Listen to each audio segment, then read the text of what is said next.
Good evening, everybody. Welcome inside the Villanova Basketball Report here in Blue Bell, Pennsylvania.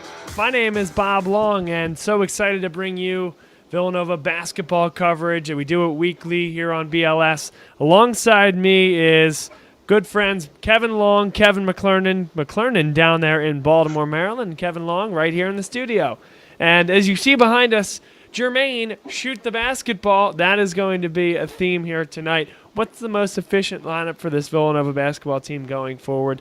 They won at home against Creighton. I wouldn't call it in the most exciting or convincing fashion. And then on the road at Marquette, they came back into the game late, but left some opportunities out there on the table. We're going to talk about Phil Booth losing a little bit of that efficiency that he had in the early stages of Big East play, and then Jermaine Samuels really not figuring out what his role is. Saw a little bit of a blip as he did take a couple shots against Marquette. But Kevin, first to you, the week that was in Villanova basketball, they started being 9-0. They got to 10-0 in the conference with the win in overtime against Creighton, down to 10-1 now, up to number 13 nationally in the rankings. Your thoughts? Yeah, so first and most obviously is that this team is struggling a little bit right now. We've seen them start to struggle over the first couple of games, in the past couple of weeks here. Phil Booth is not playing like he was in the beginning of the season and has really changed the dynamics of this team. But to start, I'm going to focus on something that's been pretty encouraging for me, and that's been the play of Saddiq Bey. I think he has come a long way since the beginning of the season right now. I think he is taking good shots right now and hitting especially threes at a high rate. I think he's been able to drive to the basket successfully. I think he's trying to find that within him at the moment. I think his play is really encouraging. He's been a really good 3-and-D guy for this team the past couple of weeks. That's something I would love to see more of from Jermaine Samuels. I think his defense has come a long way. I think it's something that he's focusing on this season. And as we'll get to, I would like to see him shoot the ball a little bit more, get a little more of that three in him, because he can do basically the same thing that Saddiq Bey is doing for this team right now. And now we'll go to Kevin McClernand down in Baltimore, who we'll bring on now. Kevin, welcome to the show. How are you, my friend? I'm good. It was, 1-1 isn't too bad for the week. Especially going at Marquette, so can't complain about the Nova team overall in the past week. Okay, but tell me a little bit about what you saw out there for this Wildcat team and that comeback that they exhibited against Marquette. Well, before I get to the games, I want to point out, you said number 13 in the country, but to note that they were left off the top 16 of the initial committee's rankings. Still plenty of time to go, so really just doesn't mean much right now, but just as of note. And, you have to be happy that they were able to close out the Creighton game. They kept their fouls so they could force a tough shot I think there was 2 seconds left after they used those 2 last fouls since they weren't in the bonus yet, or in the penalty. And then coming back at Marquette was encouraging. It certainly was, and so we now turn our attention after that Marquette loss to what should be an interesting week as they play Providence at home, 6:30, and then St. John's, a rare Sunday afternoon/early evening tilt, 5 o'clock at Madison Square Garden. That's going to be a challenging week. Providence is a team that is down near the bottom of the Big East standings. In fact, we have the Big East standings here that we can put up on the big screen. Providence at 4-7, 14-10 overall. But every one of these games, it seems like for them, on rare occasion, maybe they're blown out, but just about every game they find themselves in, they played Villanova tough, year after year after year. This team a little bit different than teams in the past, but that game's going to be difficult. And then St. John's, again, just one game better than Providence, but all the way up at a tie for third place at 5-6 in the conference. And the rare opportunity for them where you're 5-6 in the conference, but very realistically in the NCAA tournament conversation, in part because they won so many games in the non-conference, but that was also driven by the weakness of the schedule. So that 17-7 is very far from guaranteeing them any type of seeding implications in the NCAA tournament. A ton to play for St. John's, who now realistically for the first time in a long time, if they can close out the regular season well with some momentum, now they host the conference tournament with a realistic shot to win it. Yeah, this is a very good St. John's team who we saw take Villanova to the brink at the Pavilion earlier this year. So this team certainly has the ability, when you have a player like Shamori Pons, to go to the NCAA tournament. I think right now they have the resume to do so. Obviously playing Villanova tough at home, and then going up to Marquette and winning that game last week was huge for them. So they have a good test in Villanova this week at the Garden. If they come away with that victory, I think that's a huge statement win for them. Obviously, right now they find themselves right in the middle of the pack in the Big East right now, but they have some time to work with. They can certainly break free of that pack. They could have the ability to establish themselves as the third team in the Big East right now. They just haven't quite done that. They haven't quite been able to close out some of these games. I mean, if they had beaten Villanova in the Pavilion, the first Big East game this year, this would be a totally different story. This team might be ranked. They'd be a lock-in for the tournament at this point, unless something unforeseen came up. So this is a very, very good team, a very dangerous team. And I don't think Villanova will be taking them lightly after what they did coming into their house and leading the majority of the game, only for Villanova to take it right back at the end of the game. Well, it's interesting. We're going to look at Phil Booth's game logs here over the course of the show, but putting this up now, in a 76-71 win against St. John's for Villanova, second one down from the top.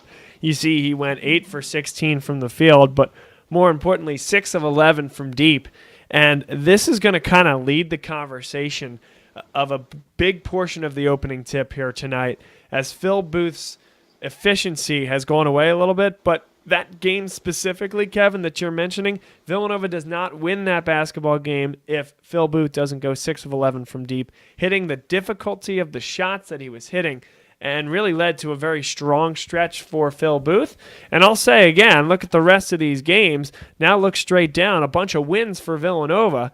I mean, Villanova scored 90 points the next week, 85 the following, 80 against Butler, 80 against Seton Hall, 86 against DePaul, 77 against Georgetown in a game where I thought they struggled offensively in many ways after a game against Providence on the 5th of January where they almost let Providence come back into that game, and then they won that basketball game against St. John's where it could have gone either way.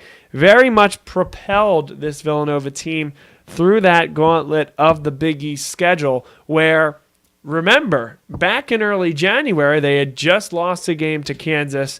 They had lost to Penn the game before that. Furman wasn't that far before. They played a good game against UConn, struggled through Providence. St. John's happens, boom. Biggest game of the year at that point in the Big East Conference, and really that linchpin for the rest of the season. That game goes their way, and they've been playing pretty well ever since. So this kind of bookends that long stretch that started with St. John's. I think this is going to start to define the stretch run for the Cats. Yeah, absolutely. At this point, it's going to be all about how they bounce back from this. So, like you said, they really struggled for a while. It seemed like that St. John's win turned it around for them and really turned it around for Phil Booth. Not that he was playing particularly poorly, but he started playing like a superstar after that, and that lasted for about a month. And, you know, the past couple of weeks, last week or two, Phil has been struggling a little bit, like you just saw there. I think he was 1 of 7 or 2 of 7 in the past 2 games from 3, which is just each game. So 2 of 14. Totally. Exactly, each game. So, you know, we know that the volume of shots is going to be there no matter what. They need this guy taking shots. He's going to have the ball in his hands when it really matters. So this team needs him playing well. And in addition to that, you know, Colin Gillespie had an off game against Creighton. And Eric Paschal didn't necessarily have his best game from deep against Marquette. And, you know, we really need all of those guys playing well and putting that together if this team's going to go far. And it really just was not there. Over the past couple of weeks here, we've seen them progress to a point where, you know, they were winning close games that they should be blowing teams out. But the Marquette game, you know, they finally suffered their first loss in the Big East because of that. But that being said, you know, Marquette's a very good team. Villanova's not playing their best basketball right now. To go up to Marquette and lose by 1, not the worst thing in the world. You know, in fact, the polls show it. They still went up to 13. So a lot of good things ahead for this Villanova team in the next month or so. Yeah, we teased Phil Booth, and that really is going to be the biggest part of our opening tip here on the Villanova Basketball Report with Bob Long, Kevin Long, and Kevin McClernand. And now let's go to Kevin McClernand on this one. Question for you is Phil Booth. Break down the play that he's had so far in Big East play and what you've seen in the last few weeks, if there has been a change or if it's as simple as the shots not falling for Phil Booth. I mean, it's easy to say, simple as the shots not falling, but I mean, he hasn't taken great shots all year. He's just been making some in those big games and at big moments. He's been making them. I questioned at the beginning of the year, but he kept making them, and I think it's just the law of averages adding up to him right now. Like Kevin said, he's got to take them. Somebody has to take these shots, and if it's late in the shot clock, somebody has to take it. So if it's going to be anybody, you want it to be Phil. Yeah, Booth is one of those guys that does have the ball in his hands late in the shot clock. We've talked ad nauseum on this show about how Villanova changed the offensive set to put Phil Booth on the ball initially more, to take Colin Gillespie off the ball. Gillespie is being asked to do less, although he still has the ball in his hands at times, and I actually saw him bringing it up more against Marquette than he had in recent weeks. But what that allowed Booth to do was to create earlier in the shot clock so that he wasn't heaving the ball quite as often at the end of the shot clock. Very astute point brought up to me the other day about Phil Booth, and that when the game gets in the final stages, he actually resorts to penetrating the basketball more than he does in the first half. Now, again, that's going on an inclination based on what your eyes tell you. That may not always be true, and the statistics may not always back that up. But in this case, we'll have to call our friend Derek Gerbridge at Stathouse Analytics, but in this case, I believe that's the case. And later in the game, especially against Marquette, Phil Booth was very successful getting to the basket. And you saw it earlier. We put his shot chart up. He was 7 for 16 from the floor, 1 of 7 from beyond the arc. So he was successful down the stretch. It was because of his ability to drive. If he can continue to do that, but do it earlier in the game, play with that type of that sense of urgency earlier on, I think that's something that can really make a difference for him, can allow him to get better shots and thereby allow him to be more efficient, to be more like what we saw in the early stages of Big East play versus what we have seen from him recently. Yeah, and I think the other thing to go along with that is that the team around him is playing much better than when the Villanova first started on this run. Like I mentioned before, Saddiq Bey is hitting three-pointers at a larger rate than he was before. We even saw Jermaine Samuels taking a few shots at the Marquette game, which could really open the floor up. So then you're back to another team that has 5 players on the floor in their starting lineup that can shoot the three. Sounds like last year, right? So at that point, we can open up the floor a little bit. We know teams are going to double-team Phil Booth down the stretch especially. You got guys like Colin and Eric who, for the most part, are hitting threes at a high rate, and now Saddiq and Jermaine Samuels are starting to come along a little bit. So I think their ability, and getting better as this season is going on is only going to open things up for this team. Hopefully open things up for Phil Booth. He won't have to take as large of a burden on himself and really just help this team do a little bit better spreading the ball around than they've done so far this season. I think Phil Booth is one of the best high degree of difficulty shot makers that we've seen at Villanova in a very long time.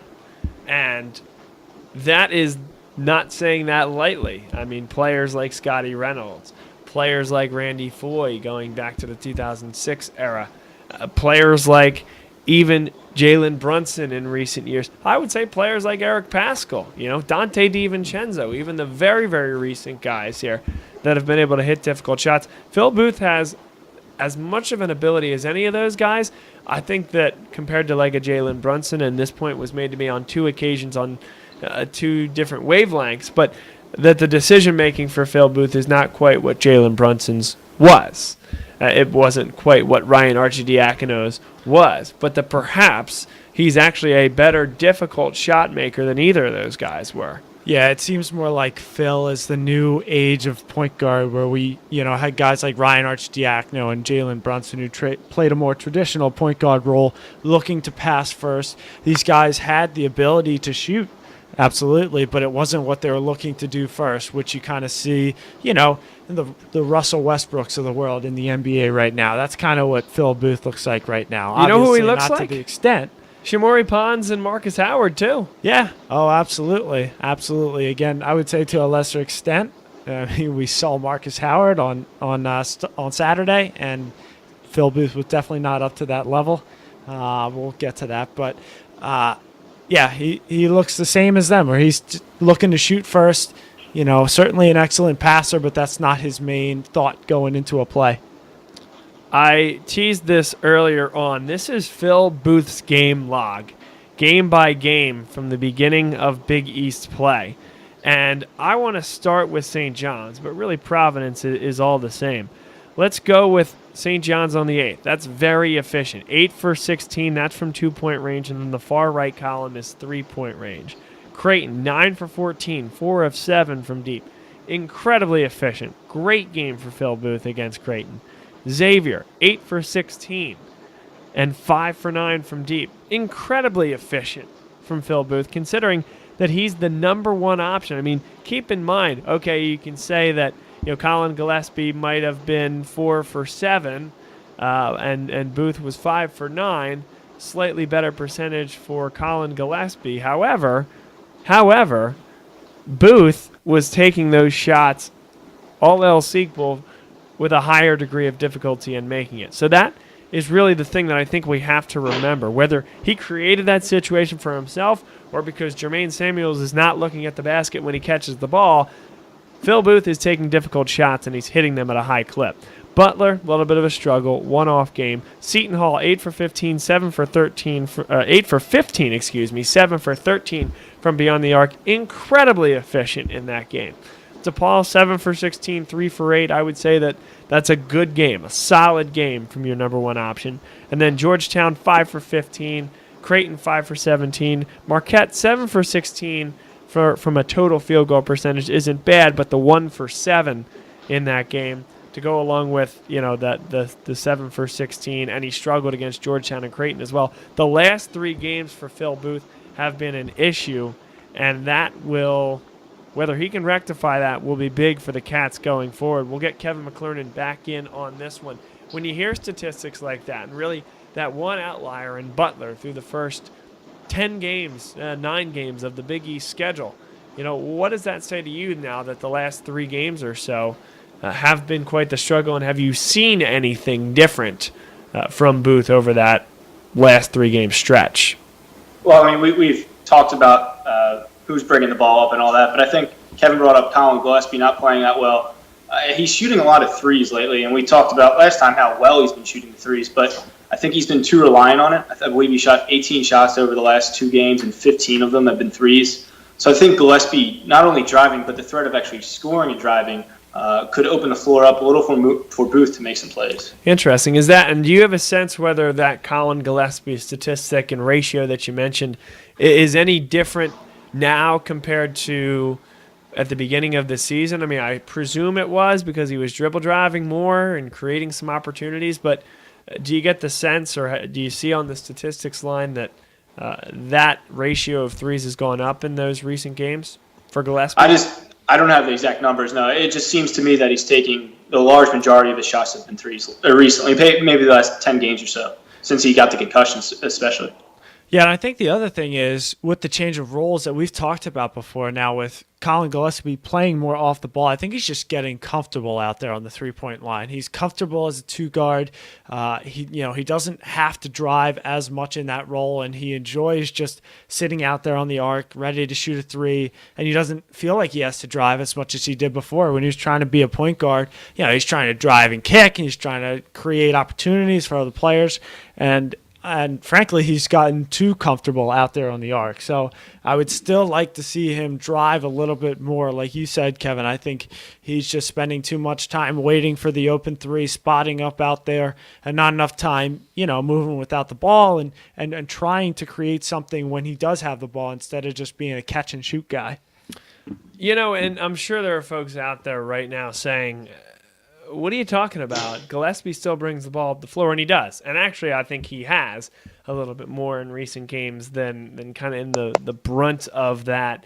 Gillespie is the 2 guard. Phil Booth who's getting the ball and bringing it up the floor. However, Booth is still getting the ball earlier in the shot clock now than he was the Kansas game, the Penn game. I mean, I think back to early Big East play. That all changed. St. John's, Creighton on the road, and Booth started getting the ball in his hands earlier in the shot clock, letting him go to work. So no matter who's bringing the ball up the floor, Booth began to run the offense a lot more. We do have a few comments on Facebook here. Cremo and Quinterly, right? We talk about Colin Gillespie and Phil Booth and how much is on Phil Booth's shoulders. Solid point. We haven't even brought it up. Cremo, Quinterly have given Villanova nothing. Now, the cynic might say that Quinterly hasn't had the opportunity to give anything. I would say that he probably has, and based on what we did on the whiteboard a few weeks ago, his defense has kept him out of these basketball games. On the Joe Cremo side, hitting 4 or so threes since Big East play started is what's keeping him on the sideline. I mean, he was brought in as a three-point specialist from the University of Albany.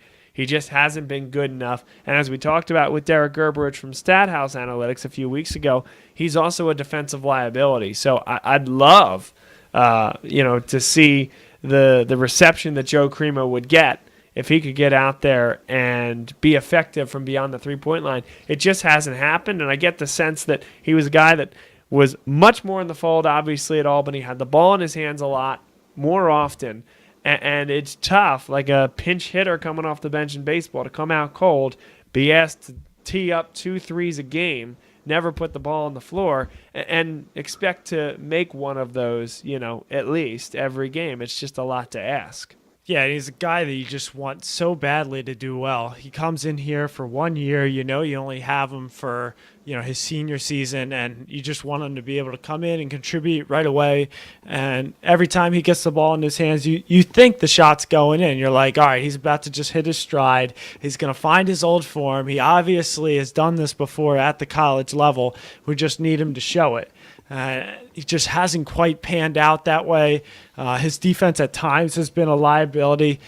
It seems like he tries to go for the steal a little bit too often instead of staying back and staying in front of his guy.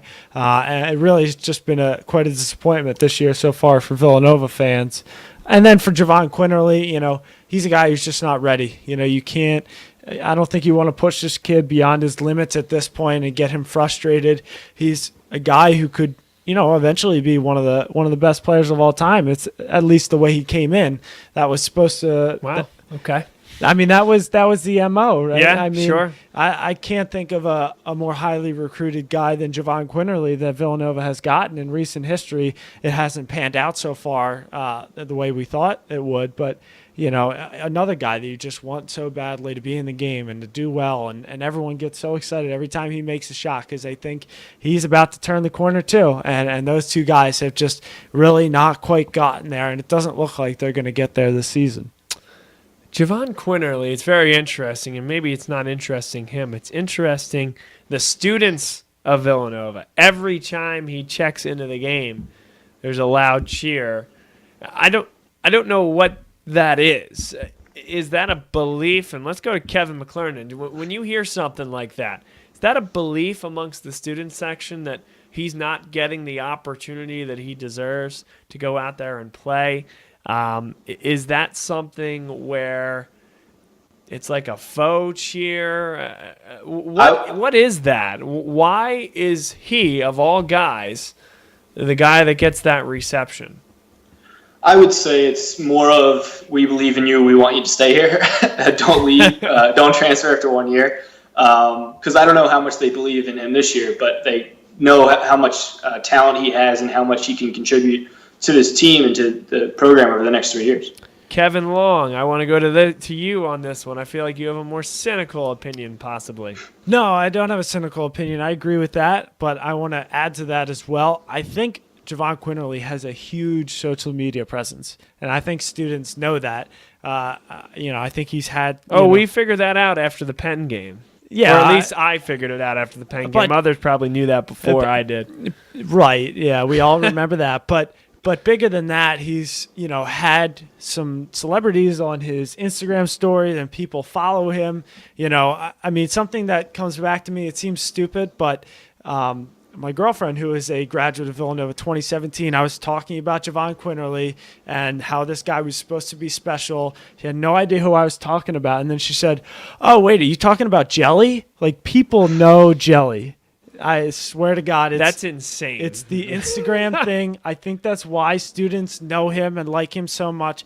I agree that it's definitely part of they know that he was supposed to be good and they want him so badly to be good. But it's in this age of social media, and it's his social media presence that gets him so much love from the students. Beautiful. Sounds like high basketball IQ there in the stands. I just telling you how it is. All right, fair enough. Fair enough, man. I am old, I guess. I just don't know sometimes.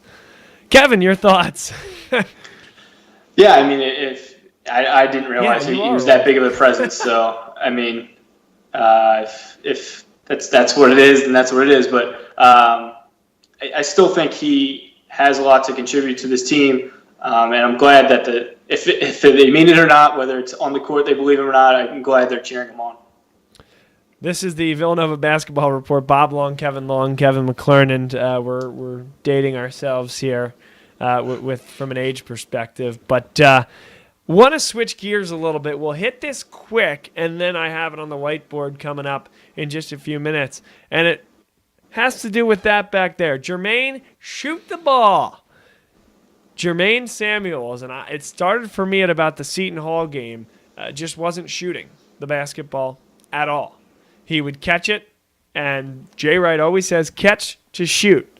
Shoot him up and sleep in the streets. And Jermaine just wasn't shooting the ball. This is a guy who went 3 for 3 against Temple, really lit that stadium up, and drove Villanova to that win in many ways. I don't think that's overstating it. Starting early in Big East play, started not to shoot the basketball. So let's take a look at these splits here. The far right, 2 for 5, starting with Morgan State, is beyond the arc. So Jermaine Samuels takes the first 3-point shot of the year for Villanova against Morgan State, hits the first 3 in the history of Finneran Pavilion, and he's kind of off to the races. 1 for 4 against Quinnipiac, 1 for 3 against Michigan, and he continues to shoot a lot of threes. Florida State he does not, LaSalle not many. 3 for 3 against Temple, 2 for 6 against St. Joe's. I mean, this is a guy, it's not Phil Booth taking 8, 9 threes a game, but these are the logs and these are the splits of a guy that is confident and expected to take 3-point shots. It's also not the splits of a guy who would ever get a red light and say, you're not allowed to shoot. Okay, so that's Jermaine's first half of the year. Let's take the last 7 or 8 games that he's played in. 1 for 2 against Providence, that's to start Big East play. 0 for 1 against St. John's, 0 for 1 against Creighton, 1 for 1 against Xavier. And then right here, Butler and Seton Hall, is when I began to notice that Jermaine Samuels, it wasn't just that he wasn't shooting threes, it's that he was being given wide open looks and wasn't even looking at the basket. And Donnie Marshall against Marquette did a great job as the announcer to the color commentator on that game to make note of that and make that a big point of emphasis. Now, since that game on the 27th of January, I've been saying, hey, why haven't we heard anything about this? I'm not on the beat to some extent. I guess I used to be on a game-by-game basis, but there are guys that go to these press conferences every single week and have an opportunity to ask Jay whatever they want. And perhaps they did, and it wasn't well documented, his answer, or he gave him an answer that wasn't really newsworthy.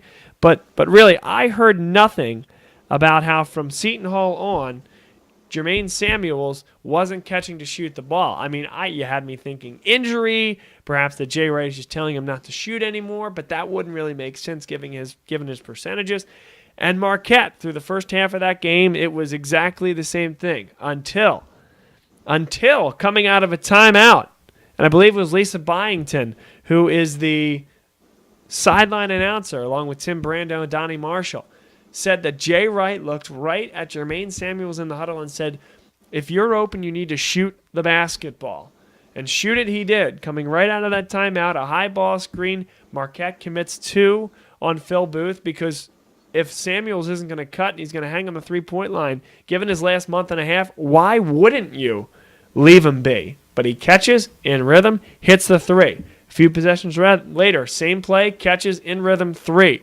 A few possessions later, head fake, as now Theo John has to come out and guard him. Couple dribbles to the basket, draws the fouls, either the 4th or the 5th on John, and it's like, okay, this now gives you a 5th scorer on the floor. And it was huge for Villanova. In very many ways, it ignited their comeback. So the question is, looking back at these splits, what happened from Butler to Creighton?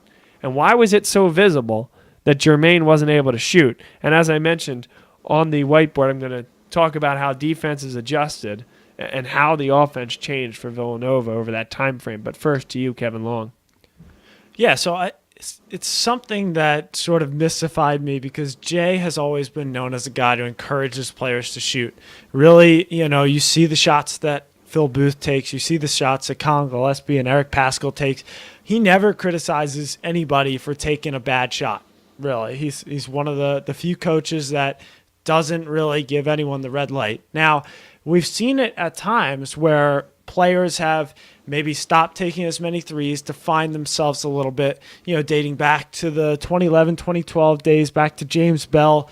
He struggled a little bit. He kind of didn't take many threes sophomore and junior season, and then he kind of turned it around a little bit. And then you think back to Eric Paschal, his first year playing with Villanova. He was taking a lot of shots, mainly non-conference, and then during conference games, he wasn't taking any threes at all. He was working on driving, he was working on his defense, and that's what it seemed like Jay was doing with Jermaine as well. Now, I don't know if he actually said anything like that to Jermaine or if Jermaine just lost his confidence, but something happened there where Jermaine decided that he was not going to take as many shots.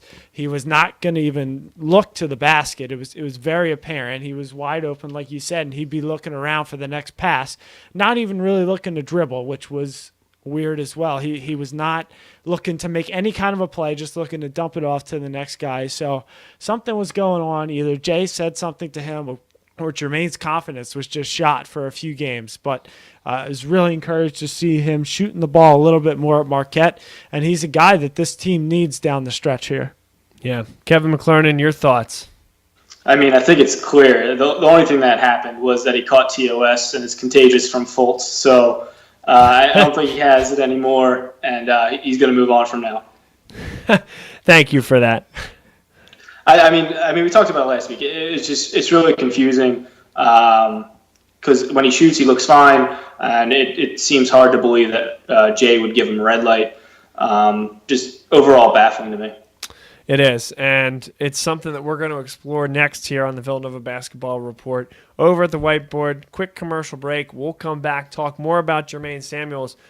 When he decided that he wasn't going to shoot anymore, how defenses changed their entire approach to guarding Villanova, and how Villanova needed to change its offense, how that aligned with Phil Booth's struggles, and perhaps now how Villanova can move on. And if Jermaine Samuels is indeed going to continue to shoot as he started to do against Marquette, how that's going to open up the offense for the Wildcats. We'll be right back.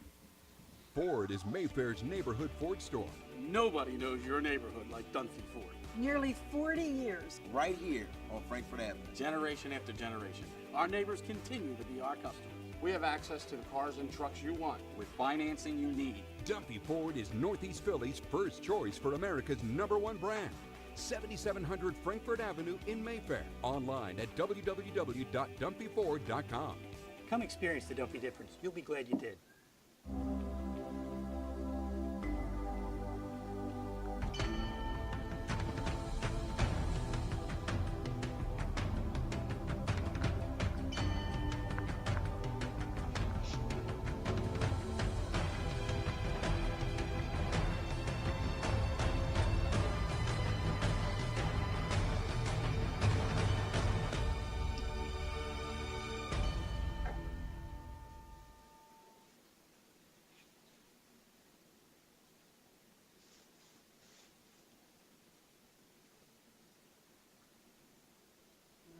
What does your character look like? Does it bounce back after each setback? Does it stand out by standing up? Does it make good on good intentions? Character is invisible until it's not. Only through action will the world know what it's made of, what you're made of. Find out how you can strengthen the character of your community alongside empowered veterans and families of the fallen at travismanion.org.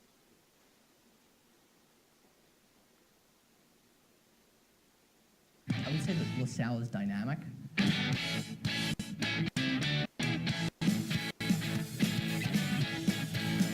Prepared.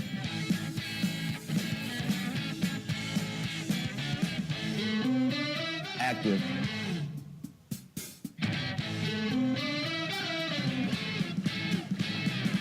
Diverse.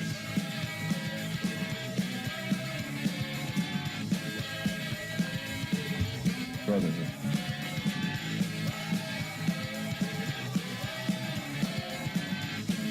Family.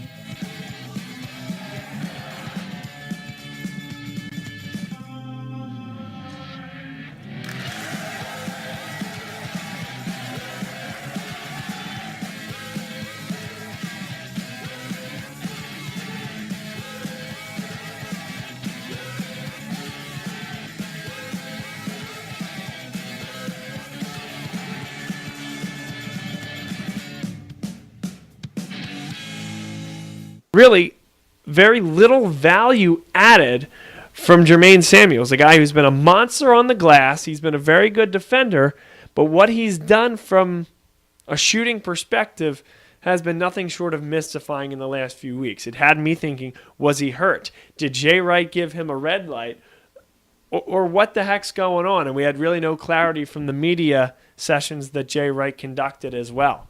Until Lisa Byington, who is the sideline reporter for the Villanova Marquette game, comes out of the huddle and said, Jay was saying that the Villanova Wildcats need to be more assertive and aggressive. And then he looked right at Jermaine Samuels and said, and you need to shoot the basketball. Now, that was the first time I've seen anyone in the media really address that this, in fact, was a thing. First time I've seen anybody hear Jay Wright put an official position on it. So, okay, midway through the second half, Jermaine needs to shoot the basketball, according to head coach Jay Wright. And very shortly thereafter, same play. Jermaine comes, sets a screen. Here comes Phil Booth. The double team comes as the second Marquette defender comes out to guard. Howard and John are here. Now a spot up at the three for Jermaine Samuels. The ball comes back to him, and in rhythm, pours it in from deep. Another possession, the same thing. Pops open for three off the screen. Booth's over here. Pour it back, same spot. Pours it in again. Another possession, the exact same thing. This time, John stays with Booth. Or John stays with Samuels, I should say, this time around. Samuels, head fake, gets John on his toes, drives to the hoop, and draws a huge foul against Theo John that led to him eventually fouling out of the basketball game. So that alone shows the value that Jermaine Samuels can bring. And I'll say this, if this was a ploy, it wasn't very well done because it was carried over weeks and weeks and weeks, and it allowed for 3 possessions of success. They can have this success every time down the floor with Jermaine Samuels if they choose. It gives you a fifth scorer on the floor, gives you an opportunity for another guy to hit a shot from deep. And so what this really does is prevents double teams against Phil Booth or Colin Gillespie or another ball handler. It really is going to make a team playing zone. Let's say that a team is going to play zone here. And Phil Booth has the basketball. And now here comes Samuels up to lay a screen, right? Booth on this screen can still come over to the right wing here. A defender can follow. And really what this is going to allow Villanova to do is force this defender to come up and now guard Samuels as Booth is over here on the right wing. Samuels pops up to the top of the key. This defender has to respect this, which now allows more room in here for a back-cutting Saddiq Bey, perhaps to use the baseline, versus if they're not going to cover Saddiq Bey, or if they're not going to cover Jermaine Samuels, I should say. Now, this defender has to guard Booth. This defender can sag, leaving Samuels all alone because he's not a threat. And now Saddiq Bey over here is really resting against a more base zone defense that's not going to allow Bey to exploit the openings in the floor because quite simply there aren't any. Because this prong up here doesn't have to come out and guard the perimeter. So in so many ways, Jermaine Samuels' ability and willingness to shoot the three is going to allow Villanova to be successful going forward. I'm not convinced after a 2-for-4 performance where it was really just late in the second half where it started. I'm not convinced that he's completely 100% back to normal, but it is the thing to watch as Villanova takes on Providence at 6:30 on Wednesday and then travels to Madison Square Garden. What Jermaine Samuels will Villanova fans see offensively? Is he ready to shoot the basketball? And will he be able to deliver? That's my key for both of the games this week and for Villanova offensively going forward this year. We'll take a break and come back on the other side, talk more about that, get some picks in and some trivia on the Villanova Basketball Report.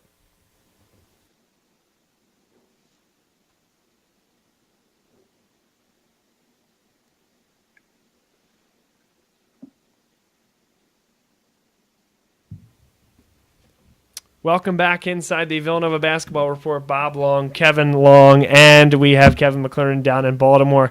So let's start with the guys here in the studio. Kevin, your thoughts on that breakdown of Jermaine Samuels? We obviously teased it going into the break, but do you think that is kind of how Villanova will be able to exploit defenses going forward? And do you think that Jermaine Samuels is even willing to shoot the ball on a consistent basis going forward? I think he will be willing to shoot the ball on a consistent basis. I think, 4 shots is significantly more than he has taken even in the past month. He's probably taken 4 shots in the past month prior to this game. So this is definitely an encouraging sign. The fact that he hit 2 of them, small sample size. But I think this guy's going to be willing to shoot the ball. I think Jay Wright is going to continue to be up in his face, making him shoot the ball because they need him to space this floor. So Jay Wright knows that he needs Jermaine Samuels, and I think he's going to get more out of him as we come down the home stretch here. I think Marquette is a sign of good things to come, and I see Jermaine only going up from here at this point. Kevin McClernand, your thoughts? Yeah, let's just hope that Jay's playing the long con here and that he's hoping that people are going to leave Samuels open at the end of the year and he's going to be able to hit the shots. I mean, we've seen him being able to make them, and like Kevin said, those are at least something going forward that shows some progress in the last two games. Not even, I guess, last game. It's funny, Kevin. I mentioned that when I was at the whiteboard there, and I said if it's a ploy, like a long-term play like you're talking about, it's the worst idea ever. I say that half in jest, though, as you did as well. It befuddles me. And one of those things, what is the meaning of life? How can a universe be endless? But if there is an end, what's beyond it? Why the hell wasn't Jermaine Samuels shooting the ball when he was wide open? I mean, these are things that we just can't know. Yeah, they're on the same level. Yep. So I think at that point, there really is no other way to leave that. It is time for one of our favorite segments here on the Villanova Basketball Report, and that is Cats in the Wild, where we take a look at one of the guys that's left the halls of Villanova University and pursued his academic and or basketball career elsewhere. And Kevin Long, this is his baby, so who you got? So I have another very recent Villanova graduate, a guy who was coming out of college, one of the best prospects that Villanova has had in a little while, one of the highest drafted players that Villanova has had in a little while, and that is Mikal Bridges. Mikhail started off, he redshirted his freshman year. He was a very, lanky guy. He had the body, didn't quite have the skills yet. Jay felt like he needed some extra time, but Mikhail ended up leaving in 4 years anyways, and he only got 3 playing years out of him. Drafted 10th overall by our dear Philadelphia 76ers, then promptly traded to the Phoenix Sun, where he's found himself a home over the past couple of months. They thought that this would be a guy to come in and start contributing right away for this team. Turns out it took him a little bit longer to get there, but he's starting to hit his stride. So far in the month of February, he's averaging 14.5 points a game right now, 4.5 rebounds a game, and 2.5 steals and 2.5 assists per game. So Mikal Bridges starting to turn into the 3-and-D guy that the Phoenix Suns were expecting when they traded for him. And very exciting for us as Villanova fans to see him having that level of success in the NBA, and I think he's going to continue to build upon that. Very good. Let's go to our resident NBA expert, Kevin McClernand, on this one. Could have been a Philadelphia 76er. What do you say? Well, it's all right. The Sixers just used that draft pick to get Tobias Harris, so no hard feelings there. But I was really upset that he was drafted or went to Phoenix because there's a lot of wings there. Right now, the Suns are on a 14-game losing streak, which is the second worst in the NBA right now. The Knicks are on a 16-game losing streak. So they're going to tank. Mikhail's going to get some time right now, and it's going to be experience going forward for him. Yeah, absolutely. He's getting his good time right now. Jackson, who was drafted the year before, he's also getting some good time. The Phoenix Suns are a young upstart team. Obviously, they have Ayton as well. A lot of good young talent that we know from college basketball in the past couple of years. So I'm very interested to see where this team goes from here. They have Booker as well. So very young upstart team. I wouldn't be surprised to see this team start to turn around in the next year or two. That's one way to put it. You name those 3 or 4 guys. Oh yeah, they have Booker as well. Well, he's almost he's basically a superstar at this point already. As actually, you can make the same argument for Ayton as well. But Jackson and Mikal starting to find their way. Yeah. So next, I guess I'll put him right on the spot. Kevin McClernand, do you have trivia for us tonight? Yeah, so we'll go to St. John's, who's Villanova is playing. Do you know the last first-round pick from St. John's and who they were drafted by? Wow. Boy. I have one name in mind that immediately popped in my head, but if it's been this long, although I guess it could even be longer. So you got anybody? I honestly am drawing a blank. I got nothing for you. I could really make myself sound stupid right now, Kevin McClernand. Go do it. Was Quincy Doobie picked in the first round? Didn't Quincy Doobie play for Rutgers? Oh, yeah. See, I knew I was about to make myself stupid. One of those New York-based red Big East teams. You're right. So, no, not that. Is in Jersey. Right. It's a New York team. It's the New York market, please. So Quincy Doobie played for Rutgers. So the answer is a player that was drafted 10th overall. Oh, wait. Thon Maker. No, we didn't go to St. John's. But he was just stop going right now. Just stop. Just let me say the answer. Loud noises. But he was going to go to St. John's. Does that count? And he was drafted 10th overall, but, it's not the right answer. All right. It was Mo Harkless, and he was drafted by the Philadelphia 76ers. Good call there. It's a good pick. I still think Thon Maker should count as extra credit. Okay. Go ahead, count it. Extra credit on top of 0. Count it. Yeah. Count it. And one. So another team that we all enjoy rooting for, the Lehigh Mountain Hawks are playing right now against Bucknell, winning 38-35 at halftime. Mike Muscala. And in 2012, Lehigh defeated Duke in the first round, led by, we all know, Mackie McKnight. And there was another 15 seed that defeated a 2 seed that year. Do you remember who it was and who they defeated? Yes, I do. Yeah, you should. Because you had them winning the national championship. Oh, yeah. Thank you. That helped me think of the team that they beat. I couldn't think of that. I believe it was North Dakota State. Ah, so close. South Dakota State? No, well, not that close. Not that close. Norfolk State. Norfolk State. One of Norfolk those State. green state something or others. Yeah, there you go. See, Rutgers, I Norfolk, North Dakota State. Should have St. known John's. Norfolk State. The pride of the MEAC. Yes, Kyle O'Quinn. Sure. Yep. And I believe they beat Louisvile. They beat Missouri. Missouri. It was on that. You had It was on that Missouri? couple of years where Bob kept getting his national championship bounced in the first round. That was a different one. That was Kenneth the year Furry before. beat Louisville. That's right. Yeah, and Morehead State. That was good. Yep. I enjoyed the pools that year. So that's all I had for trivia though. Oh man, but those were so much fun that we're gonna need to come up with another one. All right. Well, do you guys want the under-overs for the week? Oh, Yes, sure. Well, I mean, while we think about it, I don't have another trivia. What do you question want? on To my just head. think of something on the spot? Yeah, I mean, I got nothing for you. Okay. Florida Gulf Coast. Name those players, Bob. Why I look? What do you want me to Roosevelt something. do? Okay. Yeah. Good talk. You win. Penn State is hosting Michigan tomorrow, and they are 7-point dogs. This is not my number. This is their number, and this is it's a bad Penn State team that keeps games. They lose games at the very end. Michigan, big. Yeah. Michigan has struggled a little bit recently compared to what they were doing before, but I'm going to stick with Michigan as well. I'm taking Penn State. Really, I don't believe that.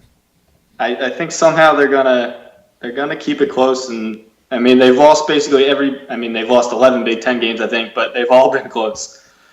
Another game tomorrow is Kentucky is hosting LSU, and they're 9-point favorites. That's a very interesting line and game. I think I'm going to take Kentucky there. The 9 points, I don't know what to do with, but I do think that they're going to win fairly convincingly and beat the Tigers. Yeah, that's a tough one. At Kentucky, 9 points is a lot, but Kentucky's a good team. You know what? Not convinced that LSU is. Give me LSU to cover. I think they're going to cover. They'll find a way. Keep it close. And then we got I'm taking Kentucky to cover. I just don't believe in LSU just yet. And Kentucky, they have a game against Tennessee later in the week too, so we're going to really see what Kentucky's made of this week. And I haven't done this yet all year, but we're going to include the Villanova game, the Sunday game against St. John's in our pick'em, and let's put Villanova as 3.5-point favorites at St. John's. Wow. Wow. I think I'm taking the Johnnies outright, unfortunately, so I'm going to go with St. John's. Taking the Johnnies.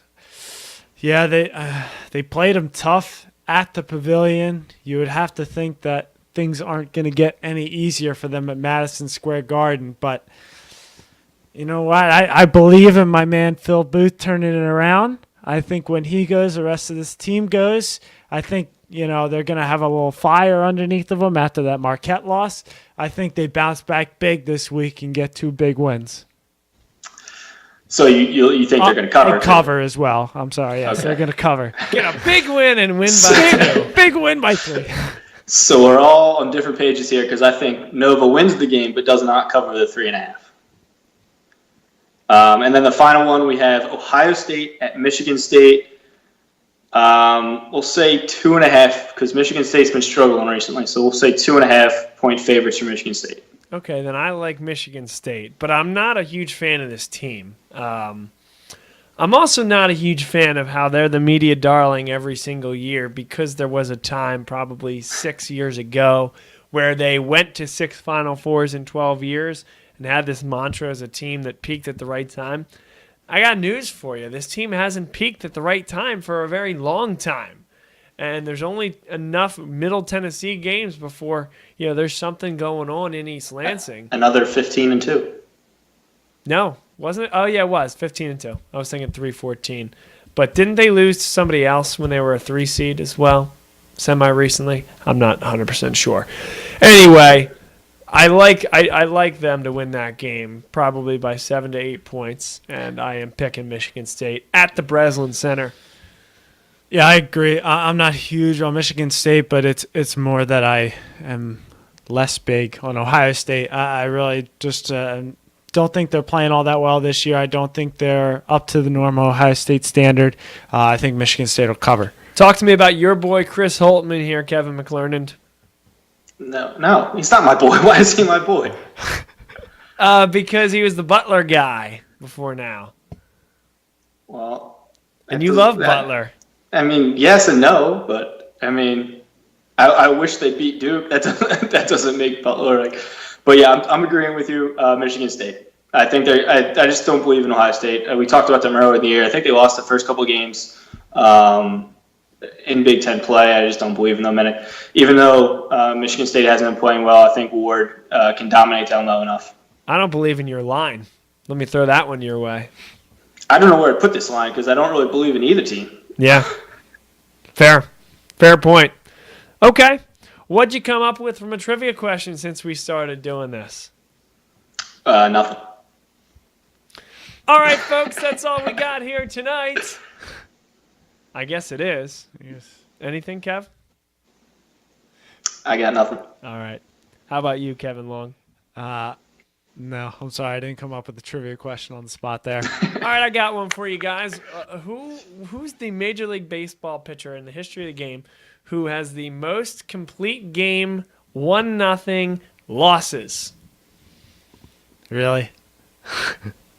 Cole Hamels. That is the worst pick I've ever heard in my entire life. I just remember one year he lost like 3 games, 1-0. Right. And they weren't complete game. That's games, actually though. very impressive. They were not complete games, Oh, but okay.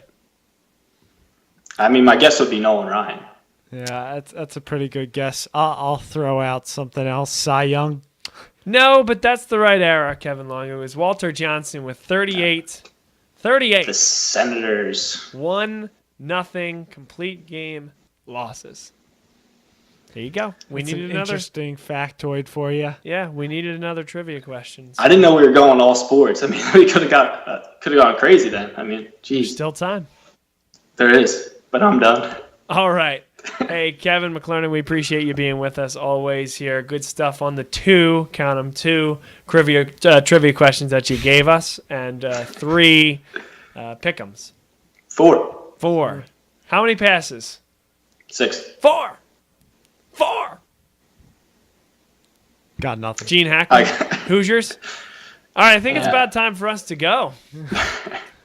Thanks, everybody, for being with us here tonight on the Villanova Basketball Report. Villanova drops their first game of the season to Marcus Howard and the Marcus Howards. They return to action on Wednesday night at 6:30 against Providence, and then on the road Sunday at 5 o'clock against St. John's. For Kevin McClernand in Baltimore, Kevin Long up here in Bluebell sitting next to me. I am Bob Long saying so long, and we'll see everybody next week for another edition of the Villanova Basketball Report. Take care.